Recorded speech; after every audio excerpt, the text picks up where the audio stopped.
இயேசுவில் அன்புக்குரியவர்களை, ஆண்டின் பொது காலம் 20ஆம் ஞாயிறை சிறப்பித்துக் கொண்டிருக்கிறோம். நிலையான நிலைப்பாடு எங்கே? தீ பற்றி எரிகிறது, தீ பற்றி எரிகிறது. நிலையான நிலைப்பாடு எங்கே? நான் உண்மையானவனாய் வாழ்வதற்காக இந்த உலகம் எனக்கு அபராதம் போடுகிறது. பரவாயில்லை, பொய்மையின் தோள்களில் பயணிப்பதை விட உண்மையின் கால்களை பிடித்துக் கொண்டு உட்கார்ந்திருப்பது கூட சிறந்தது தான்.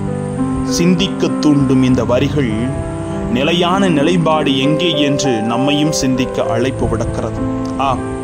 சுருக்கமாக சொன்னால், நீ நிரந்தரம் என்ற கருத்தை நமக்கு வலியுறுத்துகிறது. நீயே அனைத்திற்கும் அதிபதி, உண்மையே நாங்கள் நம்பியிருக்கிற பொழுது நாங்கள் நிலையான நிலைப்பாட்டோடு இருப்போம். தீ பற்றி எரிய அதோடு ஒன்று சேர்ந்து பயணிப்போம் என்பதை வார்த்தை சொல்லித்தர விரும்புகிறது. வார்த்தையோடு கடந்து சென்று சிந்திக்கலாம் வாங்க. Praise the Lord. இயேசுவுக்கே புகழ், இயேசுவுக்கே நன்றி. இறைவனின் அருட்கரமும் அருள் ஆசீரும் உங்களோடும் உங்கள் குடும்பத்தோடும் நிறைவாக தங்கிற உங்களை நான் வாழ்த்துகிறேன். அன்புக்குரியவர்களே, நிலையான நிலைப்பாடு ஒன்றில் நிலைத்திருக்க வேண்டும். 16வது நூற்றாண்டில் ஹெட்டாவது என்ஜி அரசர் என்பவர் ஒரு சட்டம் கொண்டு வந்தார். அதாவது திருச்சபைக்கு முரணான கருத்தை கொண்டு வந்த திருத்தந்தைக்கு போட்டியாக ஒரு திருச்சபையை ஏற்படுத்தினார். அரசர்களும் வேறு பலரும் சேர்ந்தார்கள். எல்லாம் ஒன்றாக கூடினார்கள் போட்டி திருச்சபைக்காக. ஆனால் தாமஸ் மூர் என்பவர் மட்டும் அதை மறுத்தார், வெறுத்தார், ஒதுக்கினார். ஆனால் அவர் பட்ட துன்பங்கள் எத்தனையோ வேதனைக்குரியது. அவருடைய நிலைப்பாடுகள் எங்கே என்ற கேள்வியைத்தான் நற்செய்தி என்று சிந்திக்கிறது. அரசர் அவருக்கு தொந்தரவு கொடுத்தார், சிறையில் அடைத்தார். கட்டுப்படவில்லை, தூக்கு மேடைக்கு கொண்டு சென்றார். அப்போது அவர் மனைவி தாமஸின் காலில் விழுந்தார். எதற்கு நமக்கு இந்த ஊர்வம்பு? அரசர் சொல்வதை ஏற்றுக்கொண்டு நீங்கள் அவரோடு சேர்ந்து விடுங்களே என்று. தாமஸ் அவ்வாறு அல்ல. அதனால் அவரை தூக்கிலிட்டு கொன்று போட்டார்கள். ஒருபோதும் கடவுளை விட்டு விலகாமல் கடவுளோடு நிலைத்திருந்த ஒரே காரணத்தினால் அவர் கொன்று போடப்படுகிறார். நிலையான நிலைப்பாட்டில் இருந்திருக்கிறார். அன்புக்குரியவர்களே, நற்செய்தி வாசிக்கப்பட்ட போது நம்முடைய உள்ளத்திலே சில கேள்விகள், எண்ணற்ற வினாக்கள் கூட எழுந்திருக்க கூடும். இயேசு கிறிஸ்துவால் நற்செய்தி எழுதப்பட்டதா என்ன என்ற எண்ணங்கள், இயக்கங்கள் இறக்கத்தான் செய்தன. இயேசு எதற்காக வந்தேன் என்று லூக்கா 12:51 சொல்லுகிறார். அமைதியை உண்டாக்க வந்தேன். ஆனால் இந்த கருத்தோ மாறுபட்டு இருக்கிறது. நான் பிளவை உண்டாக்க வந்தேன், அமைதியை உண்டாக்க வந்தேன் என நீங்கள் நினைக்க வேண்டாம். அங்கே பிளவுகள் ஏற்படத்தான் செய்யும். அதுதான் சமுதாயத்திலே நடக்கிறது என்று சொல்லி கொண்டிருக்கிறார் லூக்கா 4:18-19. ஆண்டவருடைய ஆவி என்மேல் உள்ளது, ஏனெனில் அவர் எனக்கு அருள் பொழிவு செய்துள்ளார். ஏழைகளுக்கு நற்செய்தி அறிவிக்கவும், சிறைப்பட்டோர் விடுதலை அடைவர், பார்வையற்றோர் பார்வை பெறுவர் என முழக்கமிடவும், ஒடுக்கப்பட்டோரை விடுதலை செய்து அனுப்பவும், ஆண்டவர் அருத்தரும் ஆண்டினை முழக்கமிட்டு அறிவிக்கவும் அவர் என்னை அனுப்பியுள்ளார் என்று மகிழ்ச்சியான செய்தியை சொன்ன ஆண்டவர் நற்செய்தியில் சொல்லுகிறார். பிளவை உருவாக்கவே வந்தேன், தீயை மூட்டவே வந்தேன் என்று சொல்லுகிறார். லூக்கா 2:13-14 விண்ணக தூதர் பேரணி அந்த தூதரோடு சேர்ந்து உன்னதத்தின் கடவுளுக்கு மாட்சி உரித்தாகுக, உலகில் அவருக்கு உகந்ததோருக்கு அமைதி உண்டாக என்று கடவுளை புகழ்ந்தது.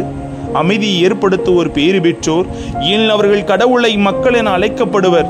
நீதியின் பொருட்டு துன்புறுத்தப்படுவோர் பேறு பெற்றோர், என் விண்ணரசு அவர்களுக்குரியது என்று மத்தேயு 10:12 நீங்கள் எந்த வீட்டிற்குள் சென்றாலும் அந்த வீட்டிற்கு அமைதி உண்டாக என்று வாழ்த்துங்கள். அன்று வாரத்தின் முதல் நாள், அது மாலை வேளை. யூதர்களுக்கு அஞ்சி சீடர்கள் தாங்கள் இருந்த இடத்தில் கதவுகளை மூடி வைத்திருந்தார்கள். அப்போது இயேசு அங்கு வந்து அவர்கள் நடுவில் நின்று உங்களுக்கு அமைதி உரித்தாக என்று சொன்னார். அமைதி உங்களுக்கு விட்டு செல்கிறேன், என் அமைதி உங்களுக்கு அளிக்கிறேன். நான் உங்களுக்கு தரும் அமைதி உலகம் தரும் அமைதி போன்றது அல்ல. நீங்கள் உள்ளம் கலங்க வேண்டாம், அருள வேண்டாம் என்றெல்லாம் சொன்ன ஆண்டவர் இப்பொழுது தீ மூட்ட வந்தேன், பிளவை கொண்டு வந்தேன் என்று சொல்வதற்கு காரணம் என்ன? சகோதர சகோதரிகளே, இந்த கருத்தை நாம் ஆழ்ந்து சிந்திக்க வேண்டும். அப்பொழுதுதான் உண்மையான கருத்து நமக்கு தெளிவரும். எந்த அர்த்தத்தோடு ஆண்டவர் சொல்லி இருக்கிறார் என்றால், முழுமையான கருத்து அறிந்து கொள்ள வேண்டும் என்றால் அதற்கான தலைப்பிலே நாம் நிலைத்திருக்க வேண்டும். ஒரு மனிதன் எங்கே என்று கேட்ட கேள்வி, அங்கே சென்றான் என்றால் அதற்கு வருகின்ற துன்பத்தையும் துயரத்தையும் வறுமையும் ஏழ்மையும் கவலையும் கண்ணீரையும் வேதனையும் சோதனையும் தாங்கிக் கொள்ளும் பொழுது பிறகு ஏற்படத்தான் செய்யும். அதாவது எதிர்த்து கேட்டான், ஏன் எதுக்கு இதுக்கு நடக்குது, ஏன் அநீதி அப்படின்னு தூக்கி நிற்கிற பொழுது நிச்சயம் நாம் தனித்துவப்படுவோம். அதைத்தான் வள்ளலார் சொல்லி இருக்கிறார், தனித்திரு விழித்திரு பசித்திரு என்று. அதாவது தனித்துவத்தில், அதாவது ஒரு அநீதிக்கு எதிராக குரலை எழுப்புகிற பொழுது, நம்ம ஜெசுவிட் ஃபாதர் ஸ்டான்சாமி எவ்வளவு கஷ்டப்பட்டார். ஒரு மக்கள் இனம் அழிகிறது, அந்த மக்கள் தங்கள் வாழ்வாதாரத்தை இழக்கிறார்கள், தங்கள் இடங்கள் அவர்களுக்கு சொந்தமாக்கப்படாமல் அநீதியாக அவர்கள் திருடுகிறார்கள் என்பதை அறிந்தவுடனே போராடி அவர் உயிர் மூச்சு கொடுத்தது போல சமீபத்தில் 2 அருட்சகோதரிகள் நீதியே இல்லாமல் அநீதியாக கைது செய்யப்பட்டார்கள். காரணம் என்ன? அநீதி தலை தொங்குகிறது, உண்மை முடக்கப்படுகிறது. இதையெல்லாம் யோசித்து பார்க்கிற பொழுது எப்பொழுதுமே பிளவுகள் இருக்கத்தான் செய்கிறது என்பதை நமக்கு உறுதியாக உணர்த்துகிறது வார்த்தை.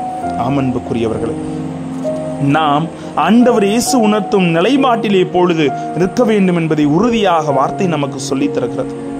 வாழ்க்கையிலே ஆண்டவரோடு நீ நெருங்கி இருக்கிறாயா, நீ என்னிலே வாழ்கிறாயா என்பதை தான் சுட்டி காட்டுகிறார் ஆண்டவர். இயேசு கிறிஸ்துவின் வாழ்க்கையை பார்ப்போம். இயேசு வாழ்ந்த காலத்தில் ஒரு புறம் ஒரு மாதிரி சொன்னாங்க, இன்னொரு புறம் அவரை வேற மாதிரி சொல்றாங்க. எப்படின்னா, இயேசு கிறிஸ்து என்ன செய்தார்? நான் பாவிகளை அன்பு செய்ய வந்தேன் என்று சொன்னார். 4ஆம் அதிகாரத்தில், யோவான் எழுதிய அதிகாரத்திலே சமாரிய பெண்ணை சந்தித்தார், அன்பு செய்தார். அதோடு மட்டுமல்ல, வரி தண்டுவோரை அன்பு செய்தார், பாவிகளை தேடி வந்தார், விபச்சார பெண்ணை மன்னித்தார், எல்லோரையும் அண்டி சென்று ஒடுக்கப்பட்டோருக்கு உரிமை ஆழ்மையும் இழந்தோருக்கு அவர் முழுமையாக வாழ்வு கொடுத்தார், தொழுநோயாளிகளை அண்டி சென்றார். அவர் எல்லாம் புகழ்ந்தார்கள், அவரை பின்பற்றினார்கள். ஒரு சிலர் சீடராக வந்தார்கள், வாழ்க்கையை மாற்றி அமைத்துக் கொண்டார்கள். ஆனால் மறுபுறம் பார்க்கிறோம், பரிசேயர்கள், மூப்பர்கள், அரசர்கள், சதுசேயர்கள் என்ன சொன்னார்கள்? இவன் மது குடியன், இவன் நீதி கெட்டவன், இவன் ஒழுக்கம் கெட்டவன், இவன் சட்டத்தை மீறுகிறான், இவன் நல்லவன் அல்ல என அவனை பிடித்து கொலை செய்வோம் வாருங்கள் என்று தேடினார்கள். ஆகவே இரண்டையும் பார்க்கிறோம். ஒரு புறம் பார்க்கிறோம், இயேசுவை நீர்தான் மெசியா என்று பாராட்டினார்கள். அதே வாய் ஒளிக ஒளிக என்றும் சொன்னது. ஆண்டவர் இயேசு கிறிஸ்து மக்களை என்னை யார் என்று சொல்லுகிறார்கள் என்று கேட்ட பொழுது பலரும் பலவாறு சொன்னார்கள். பேதுருவிடம் இயேசு, நீங்கள் என்னை யார் என சொல்கிறீர்கள் என்று கேட்டார். அவர் சொன்னார், வார்த்தை, ஆண்டவரே நீர்தான் வார்த்தை, நீர்தான் மெசியா, நீர்தான் உண்மையான கடவுளின் மகன் என்று சொன்னார்கள். அது ஒரு கூட்டமும் இருந்தது.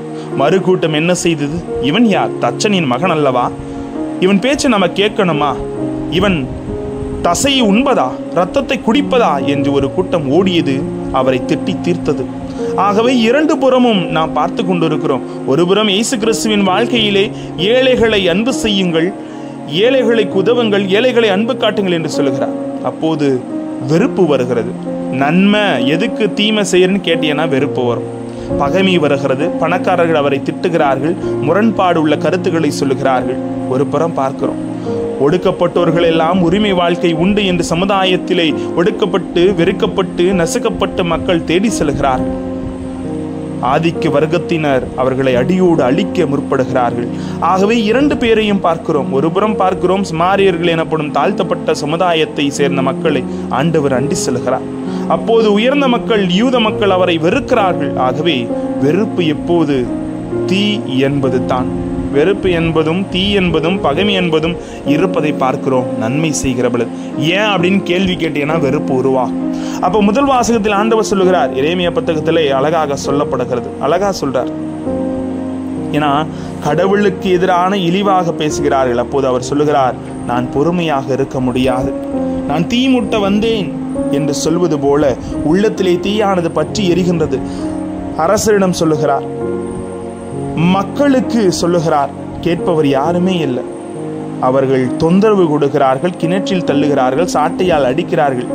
அவர் எதற்கும் பயப்படவில்லை. ஆனால் அவர் சொல்லுகிறார், துன்பத்தின் உச்சகட்டத்தில் வந்துள்ளார்.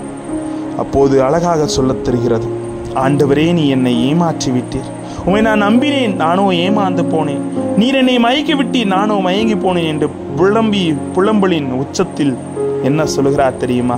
எரேமியா புத்தகம் அருமையாக சொல்லுகிறது. அதாவது, நான் பிறந்த நாளை சபிக்கிறேன். எதற்காக? நான் இந்த உலகத்திலே பிறந்தேன் என்று சொல்லி என்னையே நான் நொந்து கொள்ளுகிறேன் என்று சபித்து சொல்லுகிறார். அப்போது துன்பத்தின் கொடி முடியிலே ஆண்டவர் பேசுகிறார், எரேமியா, நான் சொல்வதை கேள். உன்னை எல்லோரும் வெறுப்பார்கள், எனக்கு தெரியும். ஆனால் உன் மீது வெற்றி கொள்ள அவர்களால் இயலாது. ஏனெனில் உன்னை விடுவிக்க நான் உன்னோடு இருக்கிறேன் என்கிறார். ஆண்டவர், உன்னை கைவிட மாட்டேன், உன்னோடு இருக்கிறேன். நீ துன்பத்தில் தனியாக இல்லை. யாருக்காக போராடுகிறாய்? எதற்காக போராடுகிறாய்? அப்படி இருக்கும்போது எப்படி நான் உன்னை விட்டு விடுவேன்? உன்னை தத்தளித்த அந்த உள்ளத்துக்கு நான் ஆறுதல் வார்த்தைகளையும் அற்புதங்களையும் செய்வேன் என்று அவர் கற்றுத்தருகிறார்.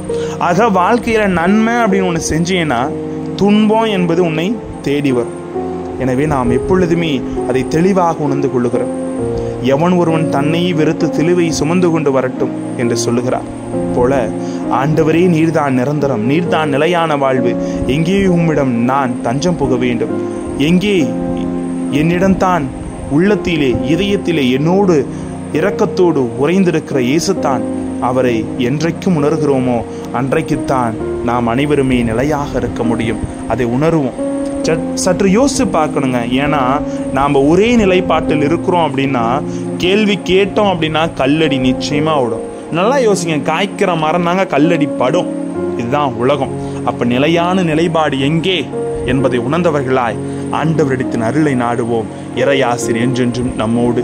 அநீதிக்கு எதிரான நீதித்தீயின் கொடியை நாம் பிடித்து ஓங்கி செல்லத்தான் வேண்டும். எனவே ஆண்டவர் பிளவுகளை உண்டாக்கவில்லை. பிளவுகள் வழியாக வாழ்வின் உண்மை தீ நம்மில் பற்றி எறிய வழிகாட்டியாக இருக்கிறார் என்பதை உணர்ந்து வாழ்வோமா? ஜெபிப்போம். அன்பு இறைவா, நிலையான நிலைப்பாடு இல்லாமல் தவித்துக் கொண்டிருக்கிற இந்த சமுதாயத்திலே நாங்கள் எடுக்கிற நன்மையின் குறிக்கோள்களில் நிலைத்து நின்று போராடி நீர் கொடுத்த உண்மை தீ ஒவ்வொரு உள்ளத்திலும் பற்றி எறிந்து பிளவுகளை நீர் உண்டாக்கவில்லை, உண்மையின் பிளவுகளை நீர் உருவாக்குகிறீர் என்ற மேன்மையை அறிந்து வாழ எங்களோடு தங்கும் ஆண்டவரை பிரைஸ் தி லார்ட்.